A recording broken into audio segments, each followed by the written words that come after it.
You're listening to Brainbusta Radio.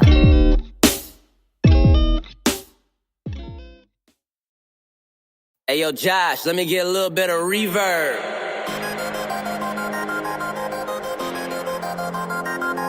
Yeah. J. Will.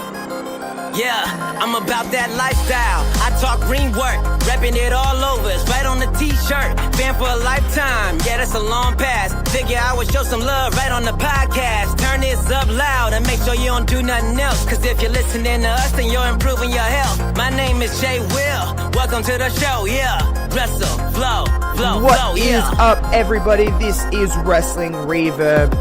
I am Josh. Kevin is here. Kevin, we've had a week in wrestling that's been actually quite positive, at least from in our minds. Stomping Grounds, Raw and SmackDown. It seems like we're on the up. How are you doing today? I'm doing superb. I've had a busy day, but I'm thankfully done with all the busy work, and now I can get down to what I really love, which is Wrestling Reverb. And I cannot wait to get talking about what we have to say today. Oh yeah, we have got a big show planned, something different from us, but of course before we get to said topic, Stomping Grounds was this past weekend. It was a really, really, really fun show. I can't say I'm super surprised that it was fun, because I thought everyone was kind of sleeping on this show, but from top to bottom, it really was a good show. What do you think about Stomping Grounds just in complete general? Yeah, I liked it. There wasn't a whole lot for me to nitpick. Not a lot disappointed me. And I think like the worst match was still a decent match. You know, yeah. Like I think that was the floor set. It was decent. And if that's the floor you set, that's a pretty good place to be, because the best matches were fantastic. Yeah, I agree completely. I thought from everything, I really thought it was a really good show. There was a few little hiccups, but that's whatever. The crowd was lively. That's something to really note, is that everyone was talking about how, there wasn't many people and they sectioned off some things, but the crowd was alive. I don't care if there's 40 people there. If they're making noise, that's good by me. You could have 50,000 people in there, and if they're not making noise, it really doesn't matter. Yeah, because the people who didn't show up, like the people who are missing from the crowd, are the ones that aren't loud. They're the ones that aren't passionate. Yeah. So you have instead of like 18,000 people and half of them making noise, you have, I don't know how many people were there, but you have a smaller crowd, but they're all making noise. It sounds just as loud, if not louder, as a capacity crowd. Yeah, I agree. We're not going to stick on Stomping Grounds for too long, but it would be, wrong of me to not get your thoughts on the main event. I have mine, but you can go with yours, Kevin, because I know that a lot of people are very indifferent on just the whole stuff, whatever you want to say, that was the main event. The main event felt like something out of the Attitude Era, honestly. You had the mixing of men and women, you had the blatant interference, you had all sorts of things. It's something like you see Vince and Shane screw over Austin or Mankind, and I loved it. I loved every minute of it. I thought Lacey was a curveball to me. Like, I did not see that coming at all, but it made perfect sense in storyline. Seth's not going to hit her with a chair, and she has beef with him because she just lost to his girlfriend. Oh yeah, did you know they're dating? WWE have fucking told us 500 times that they're fucking dating.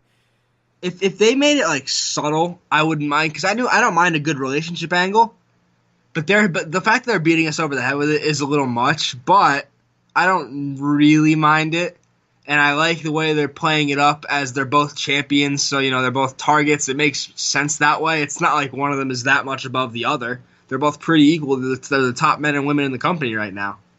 Yeah, and did you know they're dating? They're dating.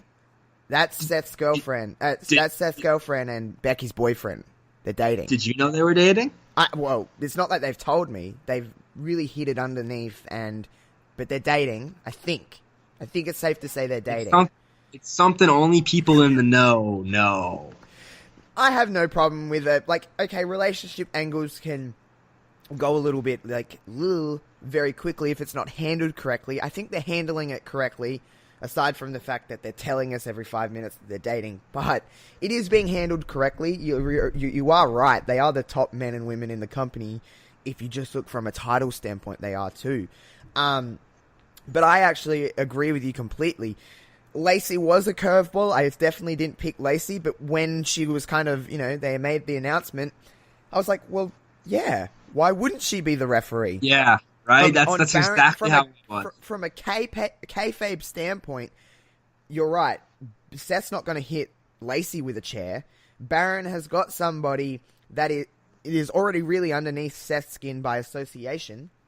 So why that made sense, and it was kind of like the perfect, everyone was going on like, oh my god, like, people always clamor for that kind of, stuff, like, kind of, people love being shocked. People love that, and people love, the Attitude Era, and that was, you're right, like a very Attitude Era-esque type of booking.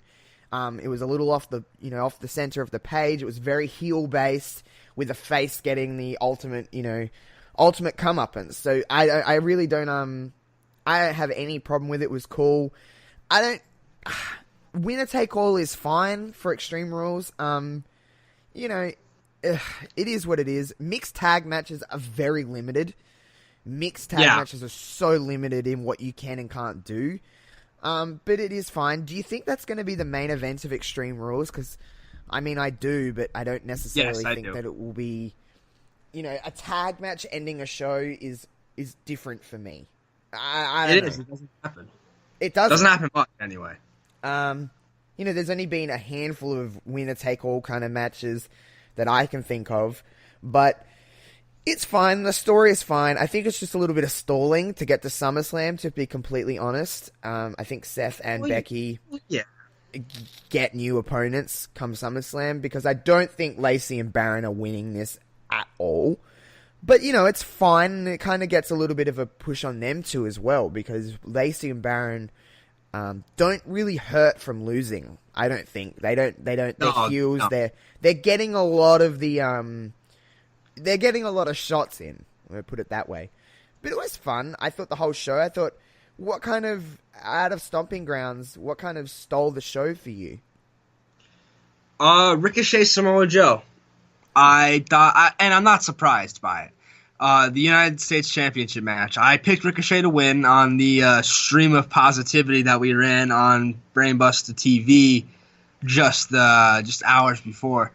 If you haven't checked that out, go to twitch.com/BBRTV. Take a look at that and all the other stuff we've been doing. Summer launch coming soon. I thought that was a really good match. I thought, they both made each other look really good. Like, Samoa Joe sells pretty well for a big man. Yeah. And Ricochet makes Samoa Joe look like an absolute monster. And I'm not mad about Samoa Joe losing the belt. I figured he would, because I thought maybe they had something better for him. And it looks like they do, because at Extreme Rules, he's going to be taking on Kofi for the WWE Championship. So that's a step forward for him. Yeah, I like that match. That match was very good. Subtle plug for BBR TV. Last week, I kind of ran along with you, Kevin, and, the Brainbusta team. It was my brainchild, I guess, my little bit that I can bring to Brainbusta TV. It was your baby. It was my baby. I did a Stomping Grounds simulation on 2K19. We ran a kickoff show. We had full commentary. We had people in the chat. It was really fun. I will be doing another one for Extreme Rules. We'll have an announcement on that soon on who will be involved, but it was really fun. But when it comes to Stomping Grounds, I really did like the Ricochet and Samoa Joe match, but for me, what stole the show, which is going to probably surprise everybody here, including you, Kevin. I actually think I know what it's going to be. Give it to me. I want to see. Are you going to say Brian and Rowan versus Heavy Machinery? 100% yes. Huh. See, I liked it too. I thought it was a lot better than I thought. I loved that. I think it was the whole, I was shocked. I was so shocked that match was as good as it was. The crowd was obviously hot for Brian. But by the end, although Brian was the hometown boy and they definitely wanted him to win, Heavy Machinery still, kind of got a little bit of a kick in there. They still got somewhat of a positive reaction from the crowd, and that's hard to do when you're in someone's hometown, especially on the caliber of Daniel Bryan. That match was really just, it was just fun. That's when I've always said to you that I'm not the biggest like tag team wrestling fan. Like I like it and I love it when it's done really, really well. But that was a really fun tag match to me. That to me, I know when it's really good is when I'm like, oh my god, I really, really love this match. But yeah, that was really fun. Again, I would be silly not to mention how great Daniel Bryan really is right now. Bryan is firing on all cylinders. Promo, in-ring. I just feel like sometimes I forget how good Daniel Bryan actually is. Daniel Bryan is one of the best that I've ever seen, and just, oh yeah, my god, I genuinely forget. I think it was just because of the time out, and really until his WWE title run, he wasn't really doing a heap. Really, I feel like he hadn't found his groove back in the ring, or at least his groove back with the fans so much. And then when he turned and got the title, and now into this kind of tag team title run, really, really fun. I like to see where Bryan and Rowan. Also, Bryan and Rowan are a really fun team. They work really, really well together. It's a good clash of styles. Yeah, because you have the big guy, the little guy, the really incredible worker, and then, the big, heavy muscle of the two. I'm excited to see where they go with heavy machinery, whether they involve New Day and stuff like that. Who knows? But yeah, really the tag division on SmackDown is looking a lot better than it has in recent weeks, because you have the New Day lurking. You have Heavy Machinery, looks like they're in line again for another. They should be in line again. KO and Sami Zayn are also nipping at the heels right there. They're taking a lot of losses, but they picked up a big win at Stomping Grounds and another really good match. Yeah, really good match. So there's 3 or 4 teams vying for those SmackDown tag titles, and they're all good. Yeah, really, really fun stuff. Listen, I've said this many times. You agree with me. The brand split is pretty much over at this point. It's done, which is fine. We've said from the start that if you want to just end it. It's fine. We'd prefer a brand split, but hey, if you're going to end it, let's go full force and let's just have people go for whatever.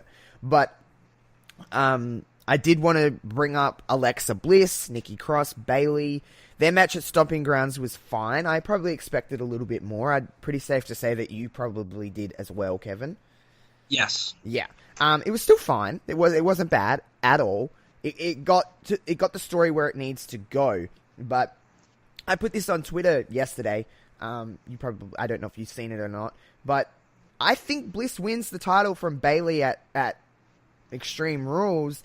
And we have Nikki and Bliss for the title at SummerSlam. I think Nikki's going to turn on Bliss. I think Bliss is going to push her buttons too much, and Nikki's just going to go nuts.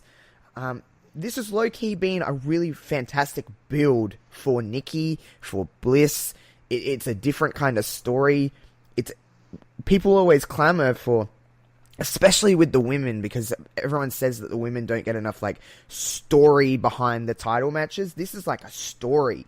And I think Nikki's going to help Bliss gain the championship at Extreme Rules, and I really do think we're going to have Bliss and Nikki at SummerSlam. I know that's a little bit of a stab in the dark, but I don't know if this Bayley title run has worked as well as everyone thought it would, or at least as well as I thought it would. I don't know. She seems to be kind of the outskirts of everything else. Is that mean to say? I don't know. I mean, it wasn't a great first. You got to look at that first defense to really set the tone for a title reign. And it wasn't a great first defense, frankly.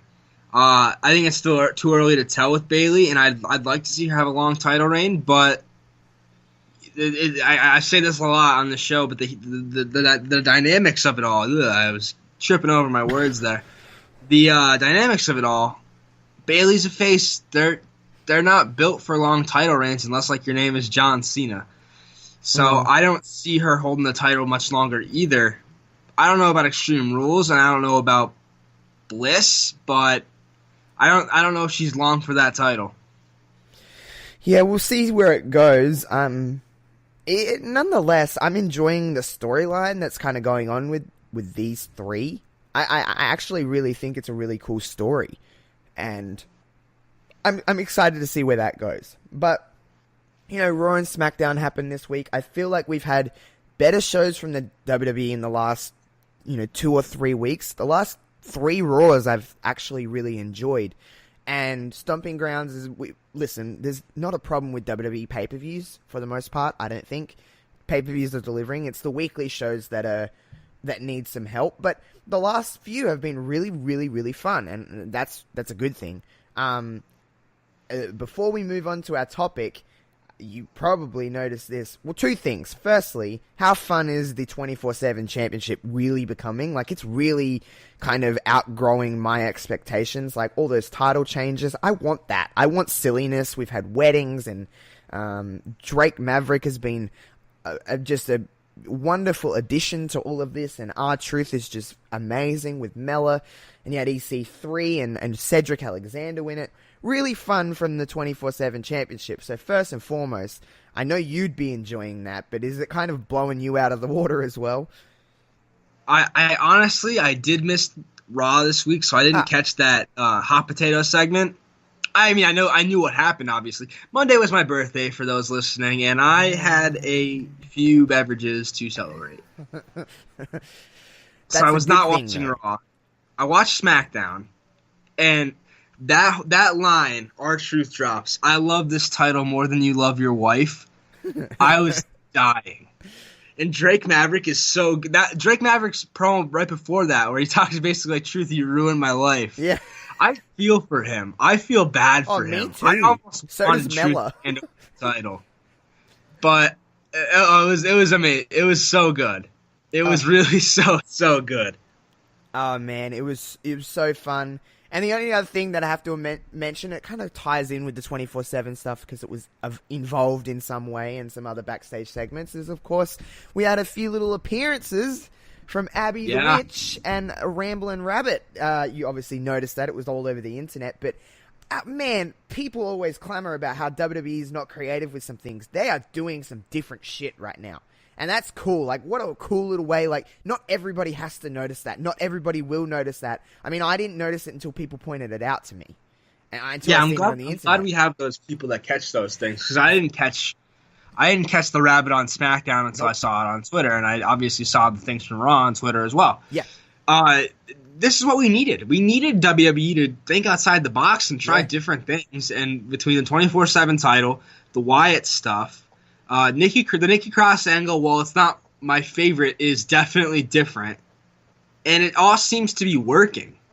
Yeah, I feel like WWE, we've been saying for so long, just between you and me, as well as everybody, but we want this to be great, and we're so open to being amazing, and we've been waiting and going, it will get better. Maybe we're on the cusp of this getting really good again, heading into SummerSlam and beyond. I think we might be.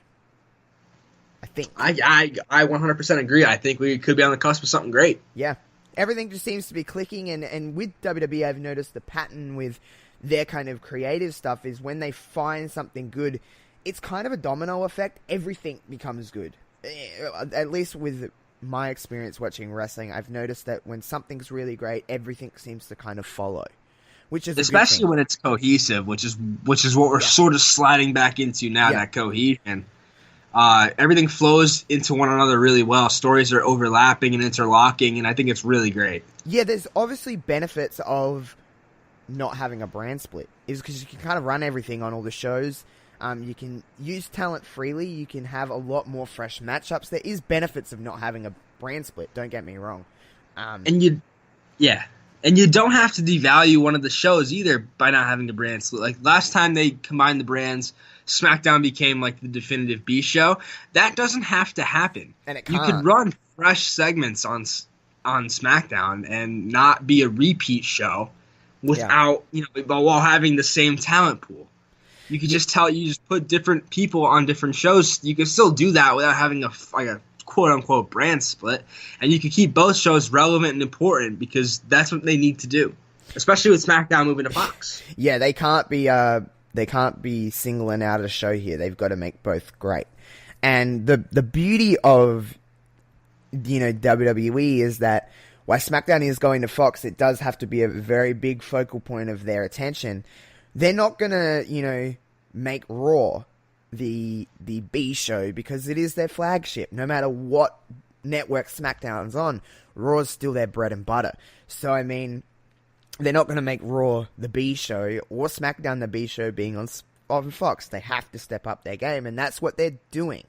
That is what they're doing. I love seeing it. I love being interested. I love being involved and wanting to see where things play out. It's the first time in a couple of months that my brain's actually going into overdrive and actually going, where can this go and where can this go? And, oh, I want to see this. Like, I'm actually excited to watch everything and not be hopeful. I'm actually excited, which is great.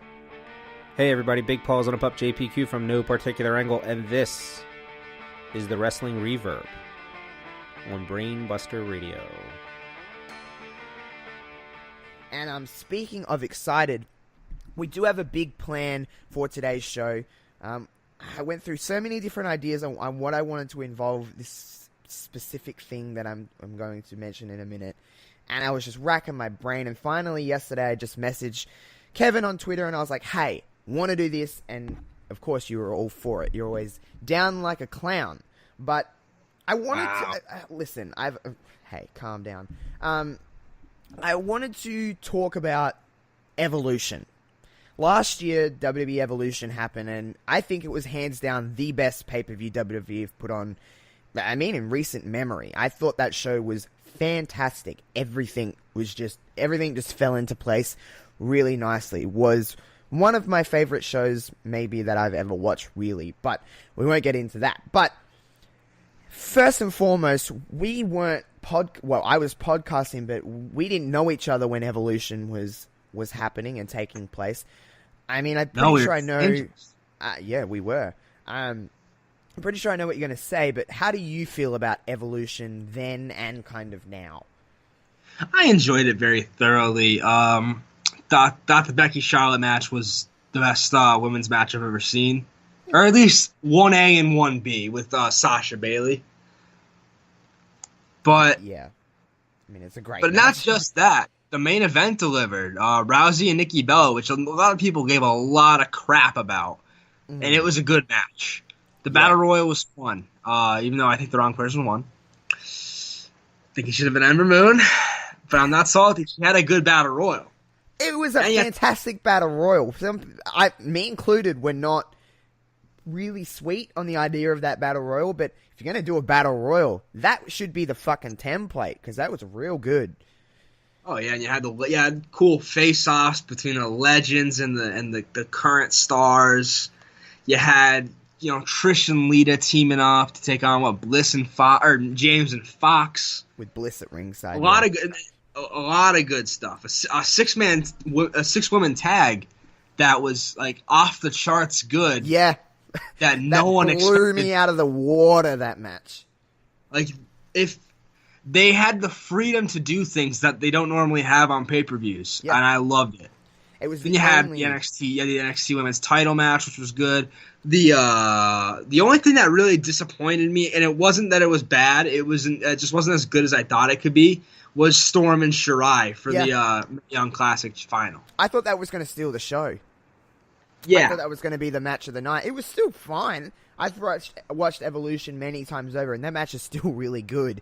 It just, out of everything, I think it just kind of got... hey, something has to get lost on that card, and that was just a match that kind of just... It wasn't bad. It was just good. It was just a good match. It was a little short, in my opinion. I think it could have went longer and been better, but I think they made the right choice in who won, and that's really all that matters in the end. Toni Storm, one of the best women's wrestlers on the planet. So is Io Shirai, but it was Storm's moment. It just made sense. Yeah, Storm was a great choice to win. It was a great pay-per-view.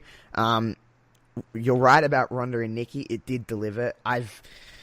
You've seen, I've had some... a bit of a interesting experience when I at all praise Nikki Bella, or the Bellas in general. I had a lot of people coming at me as a person because I like Nikki Bella, or I like the Bella twins. And it wasn't even about a personal preference on the Bellas. I put out a tweet last week. It basically was just saying how I want Nikki to be healthy. She has a cyst on her brain. She has more neck issues. And my God, did that kind of just... I didn't tag anybody. I didn't I didn't even expect it to be anything, and you probably read through it at some stage, Kevin, but I got attacked for that. It was not cool. It did not make me feel nice at all. You know what, Josh? In times like this, I turn to my good friend, New Japan superstar Bad Luck Fale. Just say fuck him. Yeah, honestly. It really got to me, though. Like, I've never had that kind of, like, actual, like, people attacking me as a person because of my opinion. And there was a lot of people in there defending and saying, shut the fuck up, and I was very much for that at the start. I had to mute the tweet because people were just going at me and at other people, and I was like, literally, like, this is the bad side of the internet, and the bad side of social media is that no one was actually reading the context of that tweet at all. They just seen the name Bella and red flags. They were like, fuck those girls, they fucking suck, you fucking suck, you're not a wrestling fan. I'm like, excuse me? I'm like, what the fuck? You're telling me that people saw a tweet, didn't read it, latched onto the one thing that they noticed, and made an uninformed, stupid comment about it? You're telling me that happened? Yeah. No joke. Color me shocked. People, I don't get them. But nonetheless, I still stand by what I said, and I still think that the Bella twins are not only, I'm going to say it right now, and what the fuck ever people want to say, Bella twins are not only Hall of Fame worthy, they did change the perception of women going into that Give Divas a Chance. They're a very big part of the evolution of women. They are, and I don't care what anyone says to me, they very much are. No one evolved more than the Bellas. No. Like, when you talk about evolution, you have two sides of the bridge, right? You have the Divas era, and you have the women's era, and you have superstars like Sasha, Bayley, the Four Horsewomen, that definitely are part of the evolution, but they were, in my opinion, the finished product. The evolution started with four women. It started with AJ Lee, Paige, and the Bella Twins. That's my opinion. They were the bridge between the Divas era and the Women's era, in my opinion. I'll probably get some heat for that. Oh, yeah, but don't worry. You'll be terrible. You're not a wrestling fan. You're a terrible person. Yeah, normal I am. Stuff.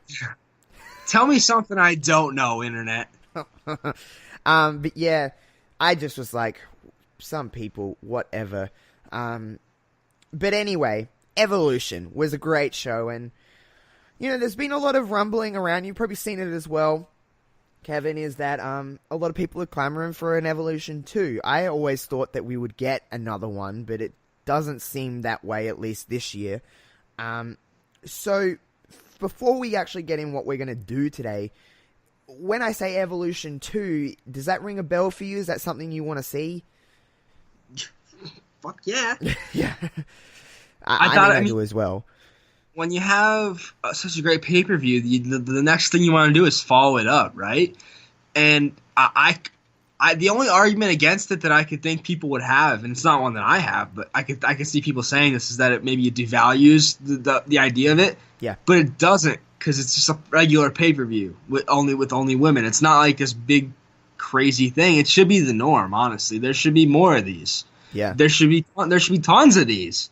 And there are, outside of WWE, there are promotions like Eve and Stardom, Shimmer, that run all women's shows and all women's pay-per-views. It should be the norm. It really should be. There should be more of it. But nonetheless, what we're going to do today is say they were going to do an Evolution 2. Say we were going to have a follow-up. And there was no restrictions. You could pick anybody. Me and Kevin are going to put together an Evolution 2 card. 8 matches, 4 from each of us.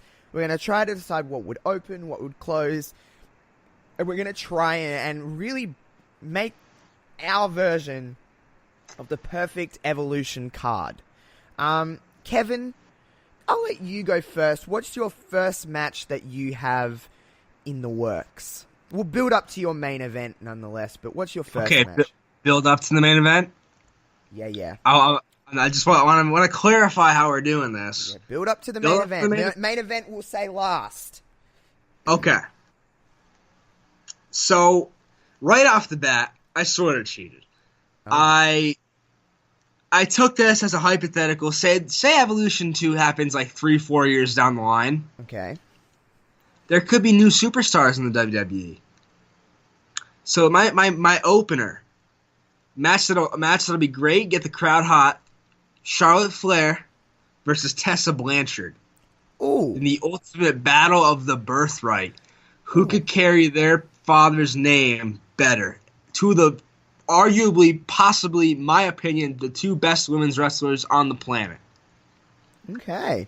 I like that. Certainly not something I was thinking of. For my opener, Kev, actually, Charlotte Flair and Tessa Blanchard, is that an opener, though? Because that could main event any show, in my opinion. I know, but I already have a main event in mind. Oh, well, you know what? My main event also includes another person, so like this would be an opener if I didn't use my main event. Or this could be a main event if I didn't have my other main event. Okay. That's fine. But there's an overlap. I wasn't sure if we were allowed to overlap. That's fine. It's fine. That's fine. Charlotte Flair, Tessa Blanchard. Well, my opener, I think of something that needs to get the crowd hot, get the crowd going. So I've booked a women's tag team match. We've got a fatal 4-way tag team match. The Iconics defending the women's tag team championships against the Bella Twins, Lay Cool, and Beth Phoenix and Natalya. Ooh, okay. Hot crowd, hot open, fast action. You have some of the best women's tag teams that we've seen in the industry, and just an all-out fun match. That would be my first. All right, I like that. I have similar shit on here too. It's fine. It's fine. And I'm probably gonna use at least one of them because it doesn't overlap with yours. Really, it doesn't. It kind of does, but I don't care. I would definitely include it on my card. There was one tag team. I'll just go right into it then. Yeah, go for it. There was one tag team that you didn't include in there that I think would be a good fit for this type of match. The women's tag titles on the line. Iconics defending against Trish and Lita. I mean, that's good. But to me, Trish and Lita aren't a team. They're just friends. But they're so synonymous with one another. Like they feel like a team. No, that's fair. I get that. That'd be a fun match. It's like generations meeting. Yeah. Same thing with like Lay Cool they were a team, but it's generational too. The Divas of Doom is generational. Yeah, I get that. That'd be fun. Trish and Lita and the Iconics. That'd be a fun tag match. For me, my second one is you got to allude to the past, I think. So for my second match, I would go Mickie James, Trish Stratus, one more time. Nice. Yeah. That would just be that kind of a self-explains it kind of, deal. Trish and Mickie had a lot of history. Let's relive it kind of one more time. Their last kind of deals. Maybe it could be kind of their last match for both of them. Who knows? But that would be really, really fun to revisit because obviously there's something there. You heard at the Rumble last year and Evolution last year. There was a big reaction for those two, going at it. Oh, absolutely. They're two stars, and they've had such a storied history together. You always clamor for that one last match, whether it be, men or women. There's always that one last match chant. And this is a feud that's deserving of one last match. Yeah. I think that would be quite the time. What do you have for your third one? What did I already say? Okay, said that one. Okay, this is one that I'd like personally to see because I think their styles, I think they worked a similar style back in the day. It's past versus present. It's Ember Moon versus Lita. Oh. I like it because Lita was known back in the day for the high flying, the moonsault, the attitude. I think Ember Moon mirrors that in a lot of ways. She can fly. She's got that attitude about her. We haven't gotten to see it as of late, but we saw it in NXT. And I think that the two of them would put on a money match. Didn't you already put Lita in the tag title match? All right, then change that one to Iconics versus Lay Cool because I have that one written down too. Okay, all right. So Ember Moon, Lita, Iconics. god. I just called them the Laconics. I mean, if you're going to form them into a faction, let's call them Laconics. But Cool and Iconics. They honestly could be. And then Charlotte and Tessa. That's a good 3. Yeah, I like that. I actually did have past and present for my next one as well. Actually, wait. Oh, you changing? Come on, change it.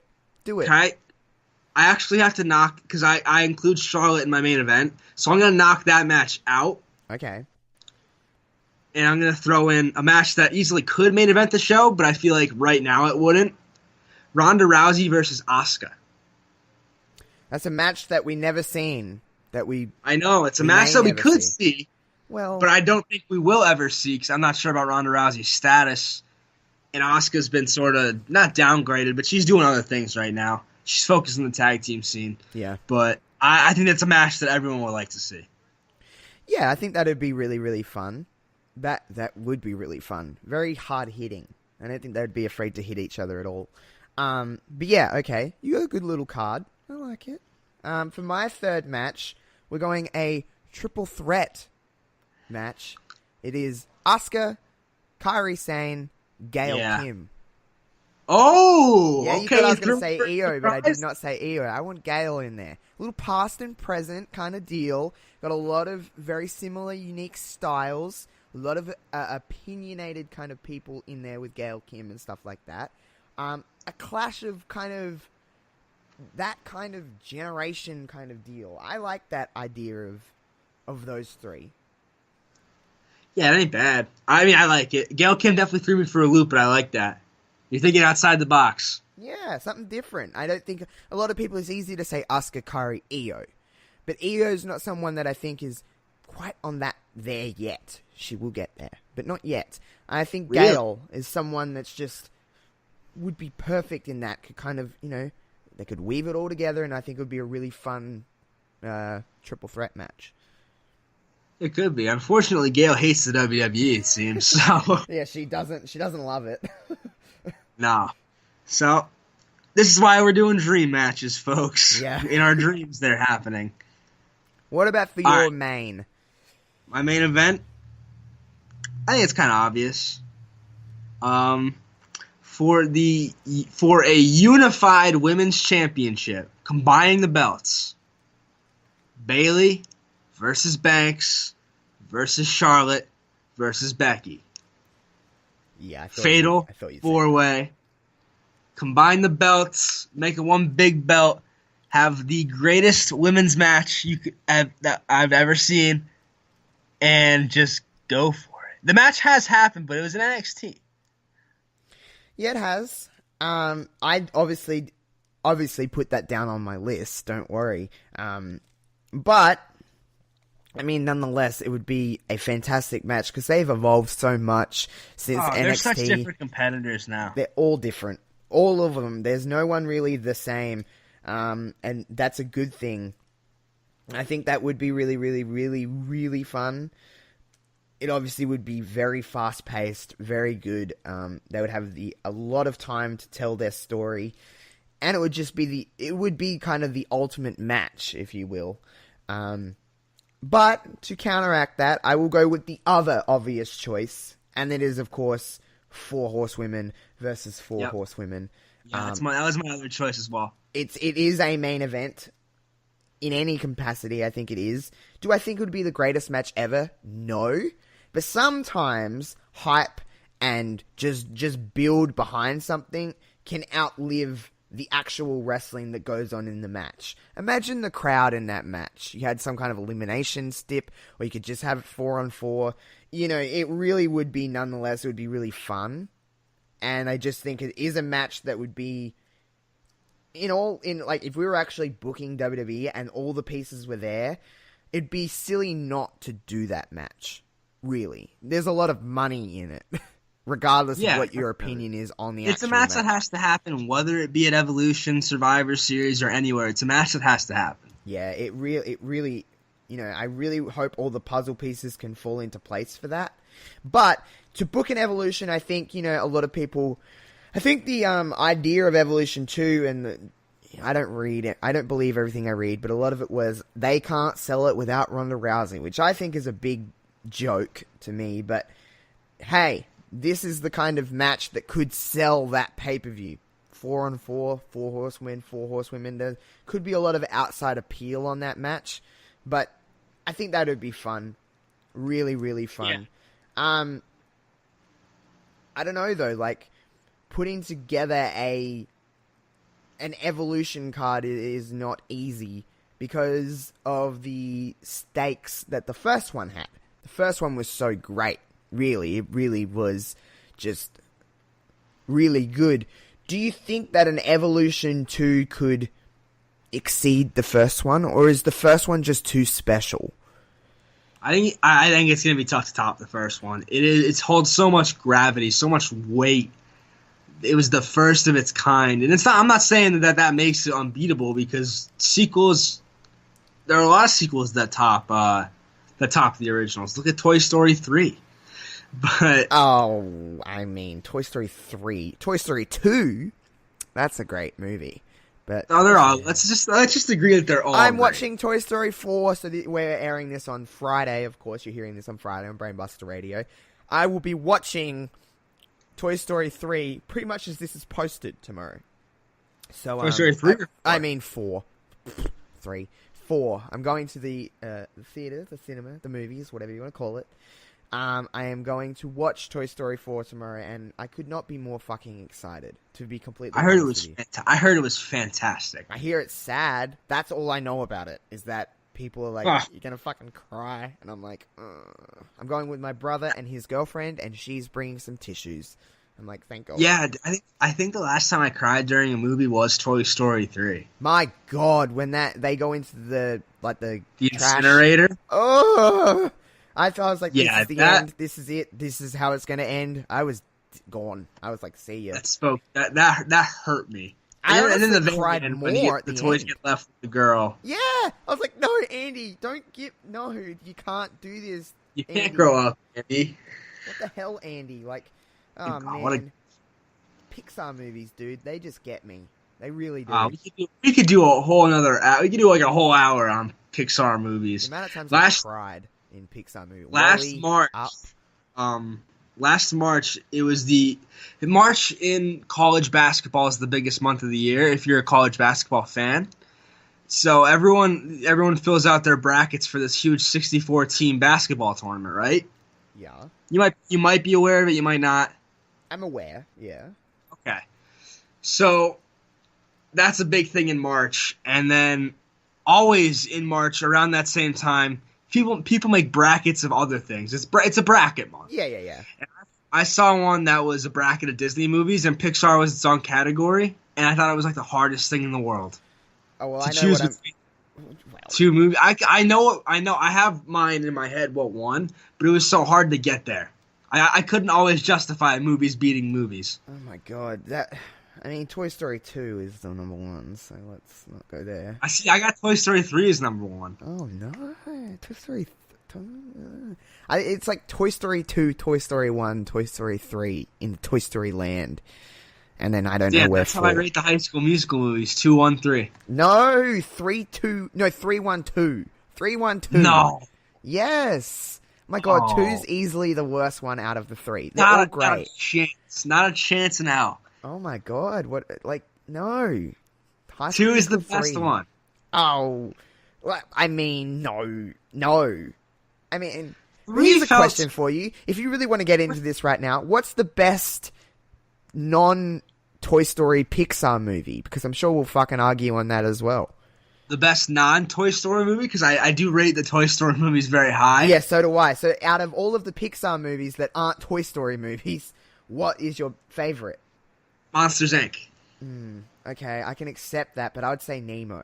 Finding Nemo is... Nemo? Yeah, Nemo. Or Bug's Life. I love Bug's Life is so underrated. Actually, no, I changed my answer. Bug's Life. It's a good one. It's fantastic. All Pixar movies... Well, not all Pixar movies are fantastic. I won't say all of them are. But for the most part, I hate The Incredibles. Don't even get me started. Really? I hate The Incredibles so What? Oh my god, Kevin, I hate The Incredibles so much. It's so bad. I hate it. I don't like, and I really don't like You must Ratatouille. be crazy I'm not a big else. Ratatouille guy. I never saw Ratatouille. I wouldn't waste your time. I'm more of a, like, Nemo, Monsters, Inc., Bugs Life, Wall-E's great, Up is fantastic, Cars is great. Not the sequels, but Cars is As great. I said, the sequels to Cars suck. Yeah, they're not good. But like, the original, like, the first Cars, that's a Yeah, good I movie. wasn't crazy about the original Cars either. Really? I guess that's why Incredibles. Ka-chow. Lightning McQueen's fantastic. Ka-chow. But yeah, Pixar movies are... Listen, I don't even care that we're not talking about wrestling right now. I'm in the zone of Pixar movies, and this is topical right now. But, Yeah. I mean... What else? Uh, What else want to argue about? We got some time. I don't give a fuck. We can argue all we want. What other Pixar movies are great? I think we listed most of them, didn't we? I think Monsters University was good. Yeah, it was alright, yeah. I didn't mind it. Monsters, Inc. is so much better than Monsters University. Oh my goodness. Oh, I Um, don't even know if there are other ones. We've missed some. Like, Tangled and shit. Is that Tangled? I think that's just a regular Disney movie. Yeah, I'm not even sure. Disney in general is just fantastic. Disney Yeah. movies are like part of my childhood. We've talked about Disney shows and Nickelodeon shows and that, but Disney movies are just like, man, they're real good. Just, Oh, of I'm course not a they big are. movie guy. I'm not going to lie to you. I'm not a big movie buff. Like, I find it hard to sit down and watch a movie. Like, it has to be There really are a good. lot of movies that I haven't seen that make people upset. Yeah, I haven't seen a lot of stuff that people are like, what the fuck? I've never watched any Avengers movie, ever. Oh, wow. I've never watched any I'm not of them. like crazy on the Avengers, but like they're almost impossible not to see. They're on TV now all the time. Who watches TV these days? Hey, I mean, I watch TV for wrestling, and other than that, I'm on Netflix or I'm on some kind of streaming watch service. That's it. Like, wrestling's the only reason I still have, like, cable. I mean, that's the only thing I watch on it. I mean, I use ESPN, ESPN2 a Oh, lot. yeah, you watch a lot of sport, so I get that. Yeah. I don't watch a lot of sport. Because, like, AFL, Australian Rules Football, Australian Football Federation, whatever, league, whatever the fuck it's called, is on free-to-air TV. So I don't need cable to watch footy. But I don't watch a lot of footy, but I've gotten into it in the last couple of years. I feel so like, look at me watching sport. But anyway, what were we talking about? Oh yeah, movies that I haven't seen. Like, people going, I've never seen Avengers. I've seen all the Star Wars because I love Star Wars. You're a Star Wars guy, aren't you? Oh yeah, absolutely. Yeah. Are you excited for the new Star Wars later in the year? Oh yeah. I'm just excited to see where it goes. A lot of people weren't keen on The Last Jedi. I was. I absolutely love I rate The Last Jedi like second or third on my favorite Star Wars movies. Oh, damn. I love The Phantom Menace, which people hate me for. Yeah, that's a weird one. I But if love it's the The first Phantom one you've seen, then I get it. It is. It's the first one I ever seen. It has a lot of, like, sentimental value. But I just think it's really good. Apart from Jar Jar, that movie's good. Qui-Gon like the Jinn first is my one I ever saw favorite. was- Oh my god, Qui-Gon Jinn is my favorite Star Wars character ever. Oh, I'm a big Qui-Gon guy. Oh, big and he's dead. Like, big in the Darth first Maul guy. movie, I'm like, what the fuck? Why you died in The Phantom Menace? What the hell? I definitely like the first movie and the third movie. It was just Attack of the Clone. I mean, I like Attack. Man. It's Star Attack of the Wars. Clones, It's Star Wars. I don't love Attack. I love all Star Wars movies, but if I have to pick, like, what Attack of the Clones is probably my least favorite. I really didn't like Attack of the Clones at all. And I've been in love with the new trilogy, and with I never saw Solo.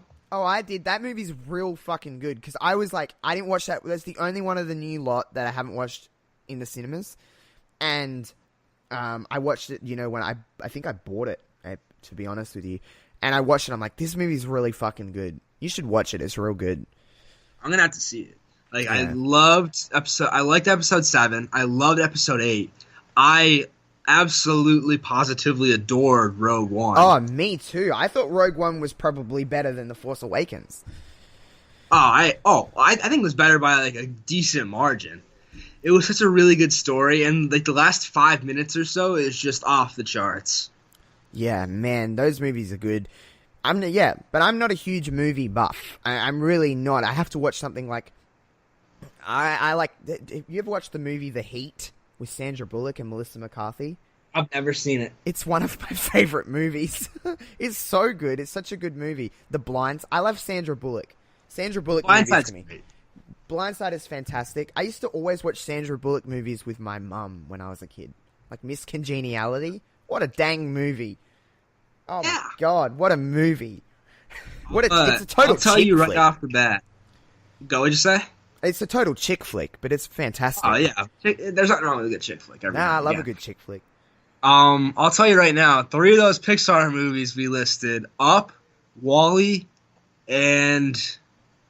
Oh, what the hell was the other one? There's another one there on that list that I haven't seen. Ratatouille? Well, I haven't seen Ratatouille either, but I feel like there was another one I haven't seen.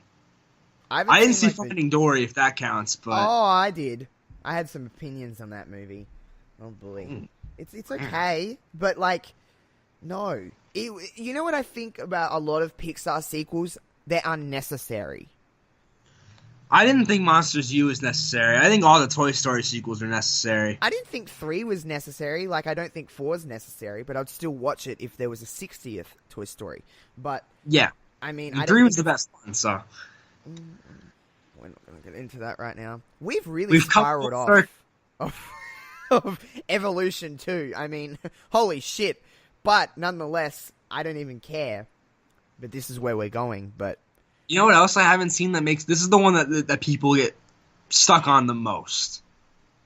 Oh. I've never seen The Lion King. Oh, it's okay, Kevin, because neither have I. Wow. Wow. I've never seen The Lion King. The people that listen to this are going to be so pissed. This is gonna get me more heat than that Nikki Bella tweet.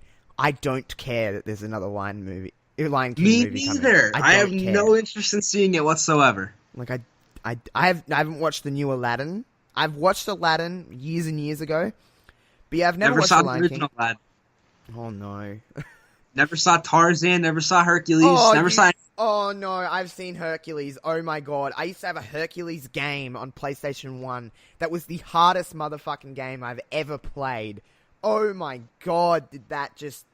the hours I used to spend on that game, and that movie's fantastic. The music in Hercules, Tarzan's great too.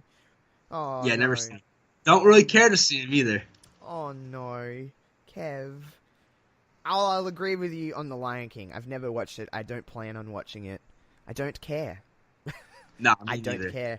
But other than that, my week this week, well, my last 5 days or so. Wait, I still have one more. We're still 2 more. Fucking go for it. It's not like we're talking about wrestling anymore anyway. No, it's become Josh and Kevin reverb. Yeah, it has. Harry Potter, what's your opinion? It's fine. Oh. Why do you... I am just a huge Harry Potter fan. I haven't seen them all. Oh no. I've seen the first one, let me see if I get the names right here. The Philosopher's Stone is the first one, right? That's what they call it outside of the United States. That's the proper title, yes. We call it the Sorcerer's Stone, but the Philosopher's Stone's the original title. Okay, so that. Then there's the Chamber of Secrets, which I've seen. Yep. Then there's the Prisoner of Azkaban, which I've Yep. seen. Then I've seen the Goblet of Fire. Yeah. What's number 5? Is number 5 the Half-Blood Prince? No, that's 6. Oh, shit. What's number 5? The Order of the Phoenix. I have never seen that one. I've never seen number 6. One. And I've never seen, the last one. Oh, the last 2 movies are just, unbelievable. Yeah, The book's great. the movies, though, just are I never read the books. The fuck? I'm not reading I read all the books. Multiple times over. No, I've never seen Lord of the Rings. No, me neither. Lord of the Rings seems boring as shit. It seems long, and, I know a lot of people will say, Star Wars is long, but I like Star Wars. Not that long. It's not that long, is it? Well, the last Jedi was quite long. But it's not like it's going for 400 hours like the Lord of the Rings is. I've seen bits and pieces of the Lord of the Rings, but never enough to really piece anything together. Did you guys get the new Harry Potter game over in Australia yet? What new Harry Potter game? Well, you know how there was Pokemon Go? Yeah. Did you first of all, did you play Pokemon Go? Of course I played Pokemon Go. What the fuck? Of course I did. I ran around like a dumbass in my streets. Okay, good. Just making sure. They just came out with a game that is like Pokemon Go, but for Harry Potter. Oh, no, I did see something like that. I just haven't downloaded it. But I have seen it. It's fun. I definitely probably enjoy it more. I definitely probably would enjoy it more because I'm a Harry Potter fan. But But, I'm not the biggest Pokemon fan. I'm not, but I still enjoyed that game. Oh, I wasn't like a huge Pokemon fan. I was more of a Yu-Gi-Oh guy. I was a Digimon guy. Wow, Yeah, nerd. yeah, what a nerd. I watched a bit of Yu-Gi-Oh, though. Don't get me wrong. I loved a bit of Yu-Gi-Oh, but I was a Digimon guy. That's fair. No, that's fair. I loved Yu-Gi-Oh, though. That was my shit. I think I had one more thing to say. Oh, have you read the Percy Jackson books? Is that like... What the fuck is that? Oh, never mind. Let's end the show. No. What the fuck is that? Oh my god, it's only like the best shit ever. Percy Jackson is about like this kid, the titular character, Percy Jackson, who's just like he's like a New York teenager, and he discovers that his father is Poseidon, the god of the sea. Oh. And he goes to this camp where for all these kids that they have a regular human parent and a god parent, like a godly parent. They're called demigods, which is like a real term from Greek mythology. And it's just so good. But they butchered the movies, so they made 2 movies and they're both terrible, and it made me so upset. What's the movies called? The Lightning Thief and The Sea of Monsters. Doesn't ring a bell. Yeah, they're both terrible. Don't watch them. Okay. What I was going books are with available over there. I recommend reading them. Well, yeah, I'm sure they would be. No, Kevin, we don't get anything over here. We just play with sticks. Honestly, sometimes I get that vibe. Honestly, you could probably tell by my personality that I was very bored as a child. But speaking of bored, well, not being bored, I've had 5 days of pure just happiness playing Crash Team Racing. That's been my life. That's been my fucking life the last few days, is just playing Crash Team Racing and just living all of my dreams. It's just amazing. Fun fact. I haven't... Is Crash Team Racing exclusive to PS4? No. Is it can I get it on Xbox too? Yes, you can get it on Xbox. Yeah, the superior console, sure. Oh, man, are we really going to go here? Because I'll fucking go there. PlayStation is so much better than Xboxes. Just so much better. I don't really play video games, so I don't have a dog in the fight. I just had an Xbox all my life. Well, I had a PS2, and then I switched to 360. Oh, PS2s Actually, no, you're the same as me. So I had a PlayStation 1, then a PlayStation 2, then I had a PS3 for like a hot minute, and then I got an Xbox 360, and then I got an Xbox One, and I had that for like a month, and then I got a PS4. Yeah. I don't know, I can care less. Like, it's the same shit, honestly. Honestly, at the end of the day, yeah. But Crash Team Racing is where I'm at the moment, is my life at the moment. It's like watching Raw while playing Crash Team Racing is kind of my vibe that I'm throwing out to everybody. You want to know what console I still play more than anything to this day? What? Nintendo GameCube. I never owned a GameCube until later in life, and I really wish I owned it as a kid, because they are fun. That noise they make when they open... Same. I didn't have a GameCube until... Well, I had 2 runs with this GameCube. I had a run when I was like 11 or 12, and then my friend brought his over, and I just sort of kept it when I was like 17. Hell yeah. And I still play, we play Super Smash Bros, we play Mario Baseball, Mario Super Strikers, good shit. Oh, At school, we'd play Mario Kart.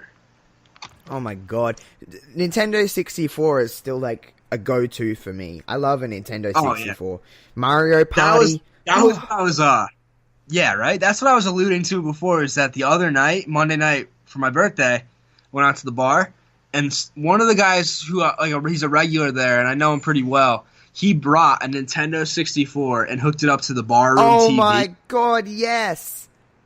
That is like my dream, like drinks and Nintendo 64 in an outside area with people that you do know and you don't know, so then you can get really mad at them when they beat you in Mario Kart. That is exactly what it was, and it was amazing. We played Kart, which I'm not good at 64 Kart. I'm good at Mario GameCube Kart. I don't know why.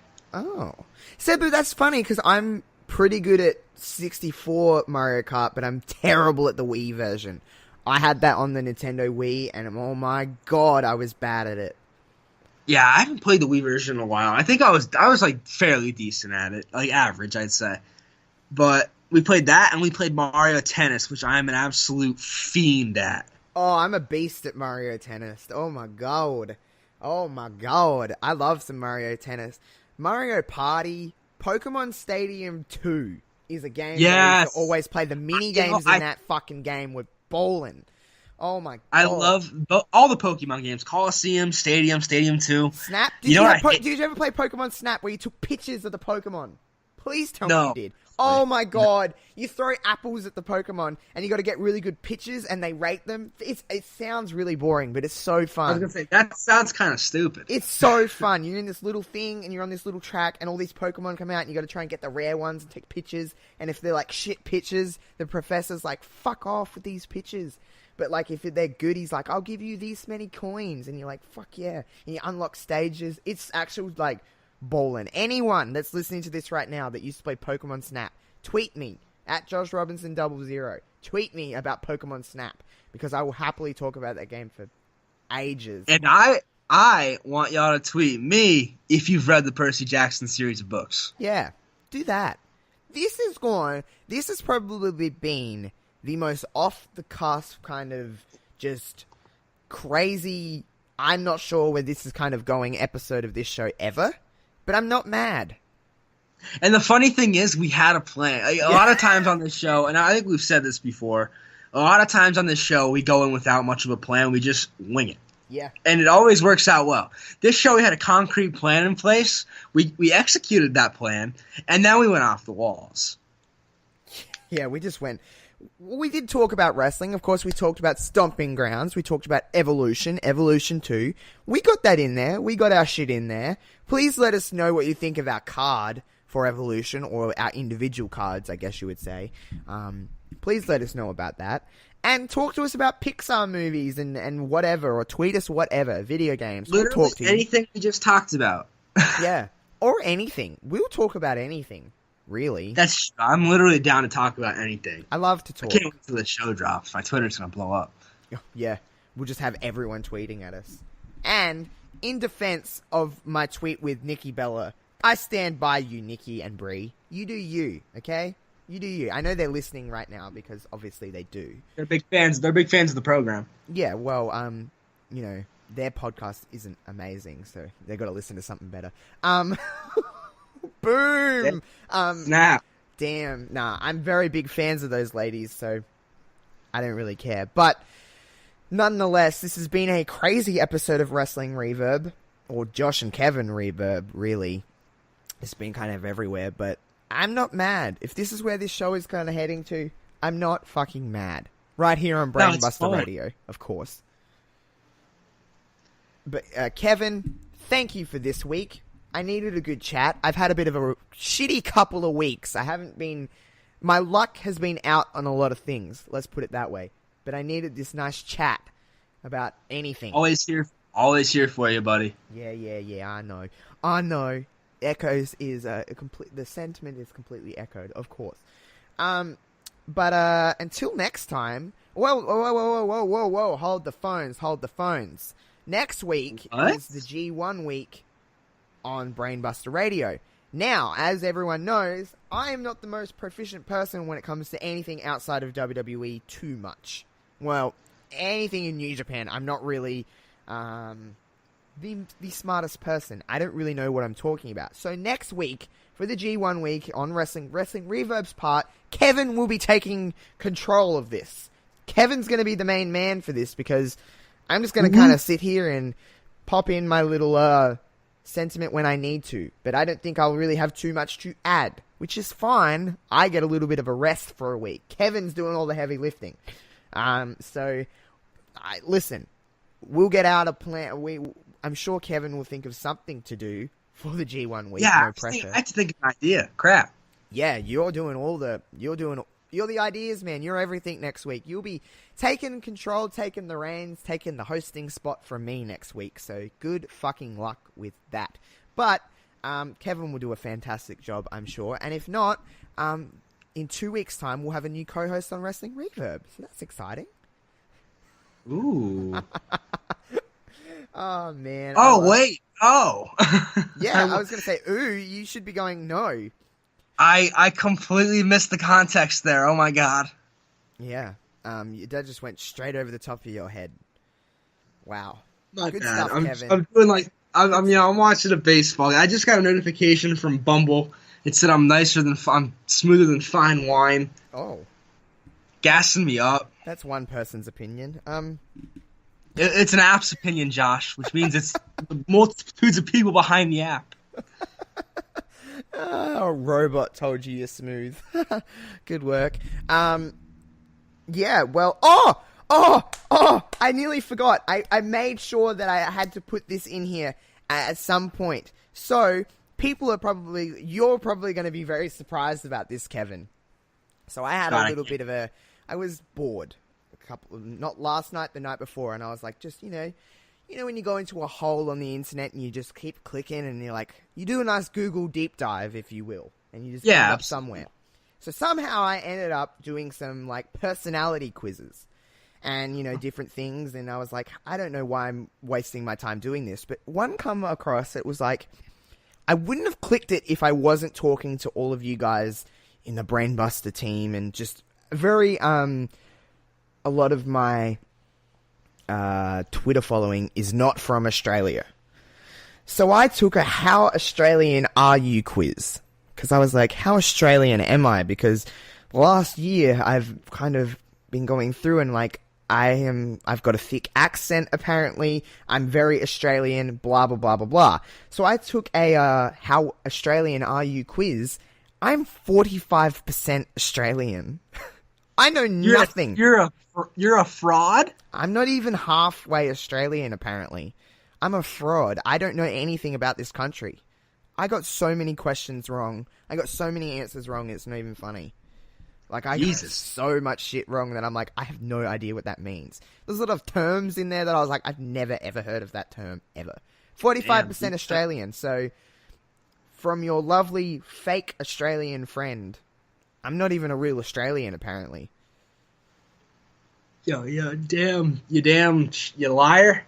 Yeah, apparently I'm just one big massive liar.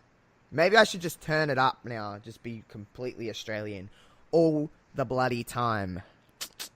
But anyway, on that note, from your fake Australian, Josh, and your, I guess, are you 100% real American? Is that I am a real American. Nice. Yep. We will catch you for the G1 week next week on Wrestling Reverb. Thanks for hanging out, everyone. Peace out.